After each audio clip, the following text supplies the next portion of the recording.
నమస్తే. ఇన్నాళ్ళు నన్ను సపోర్ట్ చేస్తూ, ఎంకరేజ్ చేస్తూ మీ ప్రేమని నాకు అందిస్తున్న ప్రతి ఒక్కరికి కృతజ్ఞతలు. అలాగే ఈ వీడియో కూడా ఖచ్చితంగా మీకు ఉపయోగపడుతుంది. లైక్, షేర్ అండ్ సబ్స్క్రైబ్ చేసి మీ సపోర్ట్‌ని నాకు అందించండి. అలాగే ఈ వీడియో పట్ల మీకున్న అభిప్రాయాన్ని కామెంట్ సెక్షన్‌లో కామెంట్ చేసి తెలియజేయండి. ఇప్పుడు వీడియోని చూద్దాం. నమస్తే. Welcome to our channel. నేను పద్మిని. ప్రస్తుతం మనతో పాటు ప్రముఖ ఆధ్యాత్మికవేత్త, ప్రముఖ న్యూమరాలజిస్ట్, లక్ష్మీ నరసింహస్వామి ఉపాసకురాలు శ్రీమతి స్రవంతి గారు మనతో పాటు ఉన్నారు. మాట్లాడదాం. నమస్తే అక్క. నమస్తే పద్మిని. అక్క, పాల్గొన శుక్లపక్ష ద్వాదశి వస్తోంది. ఏకాదశి గురించి చాలా విశేషంగా ప్రతి ఏకాదశి గురించి మాట్లాడటం జరుగుతుంది. ప్రత్యేకించి ఈ ద్వాదశి గురించి మాట్లాడడానికి గల కారణం, ఫస్ట్ ఆఫ్ ఆల్ మీరు లక్ష్మీ నరసింహస్వామి ఉపాసకురాలు. మీరు ఆయనను విశేషంగా కొలుస్తూ ఉన్నారు. ఈ ద్వాదశిని చాలా విశేషంగా నరసింహ ద్వాదశిగా అటు వైష్ణవ దేవాలయాల్లో అత్యద్భుతంగా స్వామికి, ఇంకా లక్ష్మీ నరసింహస్వామి ఆలయాల్లో అయితే నేను చెప్పే పనే లేదు, చాలా అద్భుతంగా స్వామిని కొలుస్తూ ఉంటారు. ఏంటి ఈ నరసింహ ద్వాదశి అంటే? రేపు మేము ఎలా ఈ రోజును వినియోగించుకోవచ్చు? తప్పకుండా పద్మిని. ఆ లక్ష్మీనరసింహ స్వామి నా జీవితంలో నిజంగా ఆయనంతట ఆయన, నేను మామూలుగా దండం పెడితేనే ఆయనంతట ఆయన నన్ను ఎట్లా రక్షించారు అనడానికి నిజంగా స్వామి అట్లా స్తంభం నుంచి ఉద్భవించారా ప్రహ్లాదుడి కోసం అంటే, ఖచ్చితంగా ప్రతి భక్తుడి కోసం స్వామి అలానే పరిగెత్తుకుంటూ వస్తారు అని చెప్పడంలో ఎలాంటి అతిశయోక్తి లేదు. అయితే స్వామికి ఒక్కసారి మనని మనం సమర్పించుకున్నాము అనంటే ఆయన మన వెంటే ఉంటారు పద్మిని. అసలు నిజంగా ఎలా శరణు వేడటం ఆయనని? 2 చేతులెత్తి స్వామి నువ్వే ఉన్నావు, ఇంకా మాకేది దిక్కు లేదు అని చెప్పి స్వామికి చెప్పడం. అలాగే నేను చూసింది ఏంటి అంటే, ధర్మ కార్యక్రమాల్లో నిజంగా ధర్మపురిలో కూడా స్వామి వేంచేస్తున్నారు కదా. ధర్మ కార్యక్రమాలు చేస్తే మాత్రం చాలా తొందరగా సులభంగా స్వామి మనని అనుగ్రహిస్తారు అనేది నాకు అనిపిస్తుంది అనమాట. ఎందుకంటే నేను ఫస్ట్ అసలు స్వామిని మామూలుగా బాబా గారిని ఎక్కువగా పూజించడం, అలాగే స్వామిని పూజించడము అని అంటే బలానా వాళ్ళు కళ్యాణం చేస్తున్నారు అని అంటే నేను వాళ్ళ దగ్గరికి వెళ్ళి నేను భోజనాలు ఒకటి నేను అరేంజ్ చేస్తాను అని చెప్పడం. భోజనం అరేంజ్ చేయడము అని అంటే చాలా అప్పట్లో నాకు చాలా ఇబ్బంది. ఎంత ఎంత వెచ్చించారు దానికోసం? 12,000. 12,000 ఏ ఇయర్ లో? 2016 ఎండింగ్ లో. అంటే 2017 స్టార్టింగ్, అంతే 2017 స్టార్టింగ్. అయితే అలా మేము అనుకున్నప్పుడు అక్కడ భోజనాలు అవి ఏర్పాటు చేయడము, అలానే రెండోసారి మళ్ళీ వాళ్ళు చేస్తున్నారు అని అనుకున్నప్పుడు మళ్ళీ ఇంకొంచెం సేవ చేసి ఎట్లా పెరిగింది నాకు ఇన్కమ్ అని అంటే, వాళ్ళకి నేను 2 వెండి చెంబులు ఇచ్చాను. అమ్మవారిని అయ్యవారిని ఆవాహన చేయండి అని చెప్పి. కలశాలు బా. అంటే నేను చేస్తే ఒకటి, వాళ్ళ ఇంట్లో చేస్తే ఒకటి అని నేను అనుకోలేదు ఎప్పుడు. ఇచ్చేయటమే, ఇచ్చేసాను, మళ్ళీ తీసుకోవటం కాదు. లేదు. ఎంత అయింది అక్క వెండిలకి? అదే చెప్పులు చాలా తక్కువ, అంటే అప్పుడు నాకు చాలా ఎక్కువ అన్నమాట. రెండిటికి అయింది పద్మిని బాగానే 15,000 అయింది. అంటే కొంచెం పెద్దదేమో అయ్యవారికి, అమ్మవారు కొంచెం చిన్నగా ఉండాలని ఒకటి చిన్నది.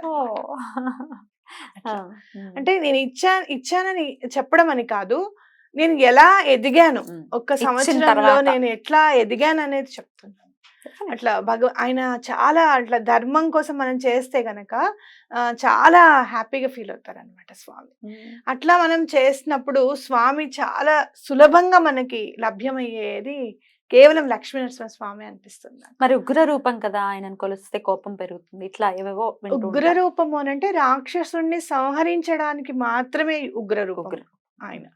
ఆ తర్వాత భక్త సులభుడు అయిపోయాడు. లక్ష్మీదేవిని వివాహం చేసుకోగానే ఇక్కడ నాకు అనిపిస్తుంది, ఔదుంబర వృక్షం కిందకే స్వామివారు వచ్చి సేద తీరితే అమ్మవారు ఔదుంబర ఆకులు తీసుకొచ్చి ఆ పసరు రాశారట గోళ్ళకి. అందరూ ఉగ్రం అరుస్తున్నాడు స్వామి శాంతించట్లేదు అనుకున్నారట. కానీ ఆయనకి ఆ హిరణ్యకశిపుడి రక్తము అంత అంటే వరకల్లా మంటలట ఆయనకి వేళ్ళు, ఆ మంటలు కరుస్తున్నారట స్వామి. అప్పుడు లక్ష్మీదేవి పసరు అది రాసి సేద తీర్చారు. అలాగే అమ్మవారిని ఆయన వివాహం చేసుకున్నారు. అలా స్వామి లక్ష్మీనరసింహ స్వామిగా మనం తప్పకుండా కొలవాలి. ఎవరికైనా మీ ఇంట్లో బ్లాక్ మ్యాజిక్ ఉందని అంటున్నారు, నెగటివ్ ఎనర్జీ ఉంది అంటున్నారు, డబ్బు నిలకడ లేదంటున్నారు, అప్పులు ఉన్నాయంటున్నారు, చాలా చితికిపోయారు, గ్రౌండ్ లెవెల్ కాదు మైనస్కి వెళ్ళిపోయారు. అలాంటప్పుడు స్వామిని ఆశ్రయిస్తే అసలు అలాంటి అనుభవం మళ్ళీ మీరు చెప్పాలే గానీ, అది ఇలా ఉంటుంది అని మనం దాన్ని ఫ్రేమ్ చేయలేం సెంటెన్స్‌ని. ఏంటి పాల్గొన మాస శుక్లపక్ష ద్వాదశి నాడే ఎందుకు నృసింహ ద్వాదశి జరుపుకుంటారు? అసలు ఇంతకీ మమ్మల్ని ఏం చేయమంటారు ఆ రోజున? తప్పకుండా. ఆ రోజు మీరేం జేస్తారు అంటే, స్వామి అంటే ప్రతి మాసానికి, ప్రతి ఏకాదశికి ఒక్కొక్క పేరుంటుంది. హ్మ్. పద్మిని తప్పకుండా. అవును. ఏకాదశి అలాగనే ఉంటుంది. మనకి ఈ నృసింహ ద్వాదశి అని జెప్పి స్వామికి అర్పణ జేశారు అని మనం జెప్పుకోవచ్చు. అలాగే స్వామివారికి ఏం చేయాలి మనం అంటే, లక్ష్మీ నరసింహ స్వామి కరావలంబ స్తోత్రం ఒకటి చదువుకోవడం అనేది చాలా ఇంపార్టెంట్. నఖస్తుతి చదవడం అనేది కూడా చాలా ఇంపార్టెంట్. ఓహ్! చాలా 2 స్టాంజెసే ఉంటాయి నఖస్తుతివి. కరావలంబ స్తోత్రం అలాగే రుణ విమోచన స్తోత్రం కూడా స్వామివారిది చదువుకుంటే కూడా చాలా మంచిది. అయితే మీరు తప్పకుండా ఎక్కడైనా గానీ గుళ్ళు చాలానే ఉన్నాయి లక్ష్మీ నరసింహ స్వామివి. తప్పకుండా లక్ష్మీ నరసింహ స్వామి గుడికి తప్పకుండా వెళ్లి దర్శనం చేసుకోండి. స్వామి దర్శనం అనేది చాలా ఇంపార్టెంట్ అన్నమాట. మంచి చేకూరుస్తుంది మనకి అని ఖచ్చితంగా చెప్పుకోవచ్చు. హ్మ్. హ్మ్. అలాగా స్వామిని ఏదైనా గానీ మేము ఇంట్లో ఇంత విగ్రహం తెచ్చుకున్నాను స్వామి. స్వామివారి విగ్రహం కొనాలనుకున్నప్పుడు అప్పుడు నాకు ఎక్కువే. ఎప్పటికైనా అప్పుడు నాకు అంత 25,000 ఎంతో చెప్పారు. వాళ్ళకేం చెప్పాను అనంటే, ఈ విగ్రహము ఒక విగ్రహం చూపిచ్చారు పద్మిని. ఇట్లా నవ్వుతూ లేదనమాట. సీరియస్‌గా ఉంది. అయితే నవ్వుతున్న విగ్రహం ఉందా అంటే ఇచ్చారు. అయితే అది 66,000 అండి అని జెప్పారు. ఇది మాత్రం 25,000 అని జెప్పారు. అయితే అమ్మో! అంత నేను పెట్టలేను అనంటే, ఒక పని చేయండి ఇంకొక 10,000 మీరు ఎక్కువ కడితే మీకోసం మౌల్డ్ చేస్తాము అని జెప్పారు. అయితే ఆ 10,000 గూడా నాకెక్కువే. పర్వాలేదులెండి ఏం చేస్తాం మనకున్న దాంట్లోనే తెచ్చుకోవాలి స్వామిని. ఇదే మీరు పెట్టండి. నేను మీకు అమౌంట్ వేస్తూ ఉంటాను. నా దగ్గర ఉన్నప్పుడల్లా 3,000, 4,000 వేస్తూ ఉంటా. ఈ విగ్రహాన్ని మీరు ఇంక మా కోసం అని చెప్పి పక్కకు పెట్టేసేయండి. మాది కంప్లీట్ అయిన వెంటనే పంపించండి అని చెప్పడం జరిగిందనమాట. అయితే నెక్స్ట్ డే ఆయన ఫోను చేసి, "అమ్మ మీరనుకున్న 25,000లోనే ఈ నవ్వుతున్న విగ్రహం వచ్చింది." ఇంకో విగ్రహం వచ్చింది. ఇంకోటొచ్చింది. సేమ్ మీరనుకున్నట్టుగానే ఉంది. మీరనుకున్న అమౌంట్‌లోనే అని జెప్పి ఆయన పంపించడం నాకు ఆశ్చర్యం అనిపించిందనమాట. అప్పుడే ఎందుకు రావాలి? మనం ఎలా కోరుకుంటే అలా స్వామి ఇస్తారు అనేది ఖచ్చితం అనమాట. అలాగే ఇంకొక 4,000 తగ్గిపోయాయి నా దగ్గర లేవు అనుకున్నప్పుడు లక్ష్మీదేవికి దండం పెట్టుకున్నా, అమ్మ స్వామిని నిన్ను తెచ్చుకోవాలంటే ఇంకొక 4,000 సమకూరాలి. అది ఎలా సమకూరుస్తావో నీదే బాధ్యత అని జెప్పి నేను అమ్మవారిది కనకదార స్తోత్రం చదవడం జరిగింది. చదివి ఇలా లోపలికెళ్ళానో లేదో ఎందుకో కవర్ ఓపెన్ చేసి ఆ కవర్‌లో పెడితే కరెక్ట్ 4,000 వచ్చాయి. అంటే ఎప్పుడో నేను పెట్టేసి మర్చిపోయాననమాట. కరెక్ట్ 4,000 ఎందుకుండాలి? అవునా గదా! మా చెల్లెలికి జెప్పి, "ఆ 4,000 వేయమ్మా బ్యాంక్‌లో ఆయనకి. అది అమ్మవారు ఇచ్చారు చదివిన వెంటనే. ట్రాన్స్‌ఫర్ చేయడం గాదు. ఈ 4,000 వెళ్లి క్రెడిట్ చెయ్యి" అని చెప్పడం. అట్లా స్వామి లీలలు జెప్పాలంటే చాలా అన్నమాట. ఎంత మనని పట్టుకుంటారంటే స్వామి చేతులతో పట్టుకొని నడిపిస్తారు అంటే, మొన్న స్వాతి నక్షత్రానికి మనం ప్రతి నెల చేస్తూ ఉంటాం గదా! స్వామివారిది. చేస్తున్నప్పుడు ఆహ్, ఇప్పటికి 58వ నెల అయిందనమాట. బాబా! ఆ రోజు మేము ఎన్నో రోజుల నుంచి మేము కలలు కంటున్న పని మొన్న మార్చ్ ఫస్ట్ స్వాతి నక్షత్రం రోజే అయింది. అవును. 4 నాకు తెలుసు. నెలల నుంచి వెయిట్ జేస్తున్నాం. హ్మ్. ఆ రోజే అయింది. ఎందుకో మార్చ్ ఫస్ట్ చూడంగానే ఫిబ్రవరి 22వ తారీఖు నాకనిపించింది. మార్చ్ ఫస్ట్ అయిపోతుంది స్వాతి నక్షత్రం గదా! ఆ రోజు అయిపోతుంది పని అనిపించడం. ఆ రోజే అవ్వడం అనేది అయిందనమాట. ఎందుకు చెప్తున్నా అంటే మీరందరూ గూడా స్వామిని పూజించాలి. మీరందరూ అసలు స్వామి శ్రీపాద శ్రీ వల్లభుల్ని పరిచయం జేసి ఆయన మా ఇంట్లో అలా ఈ రోజున అలా ఉన్నారు. మా పూజ నేను చేసుకోగలుగుతున్నానంటే గూడా లక్ష్మీనరసింహ స్వామి అన్నమాట. నిజంగా ఇవన్నీ చెప్పాలి అనంటే ఎన్నో జెప్పాలి స్వామి గురించి. డెఫినెట్‌లీ. తప్పకుండా మీరందరూ గూడా తప్పకుండా పూజ చేసుకొని తరించాలని జెప్పి నేను కోరుకుంటున్నాను. తప్పకుండా. నరసింహ ద్వాదశి నాడు మనము ఇక్కడ పూజ ఏర్పాటు చేసుకుందాం. ఇక్కడ మనకి గుడి ఉంది గదా! హ్మ్.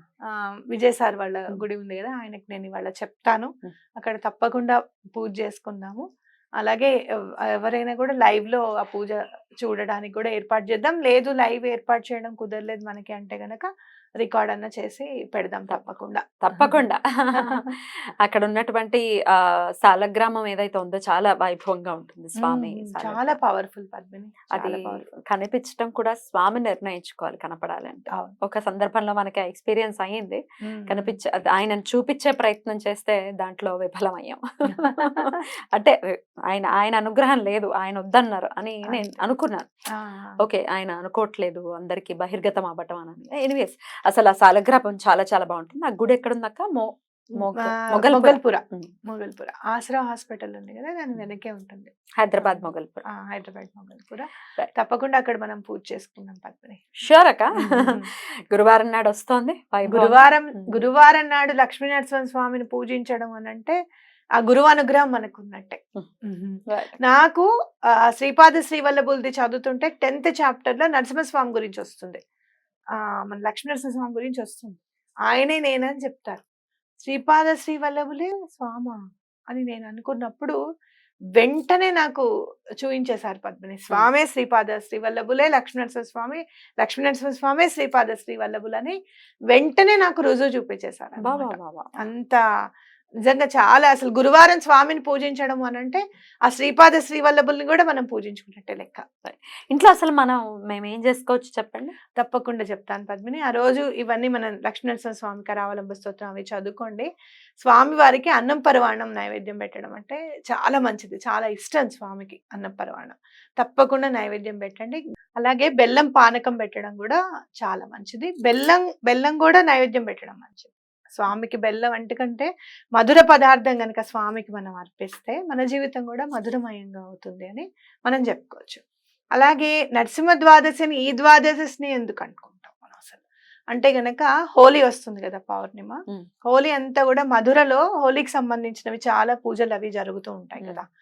ఈ పాల్గొన మాసంలోనే కదా హోలీ వచ్చేది. అందుకని ఈ హోలీ సంబరాలు కూడా ఈ నరసింహ ద్వాదశి నాడే స్టార్ట్ అవుతాయి అన్నమాట.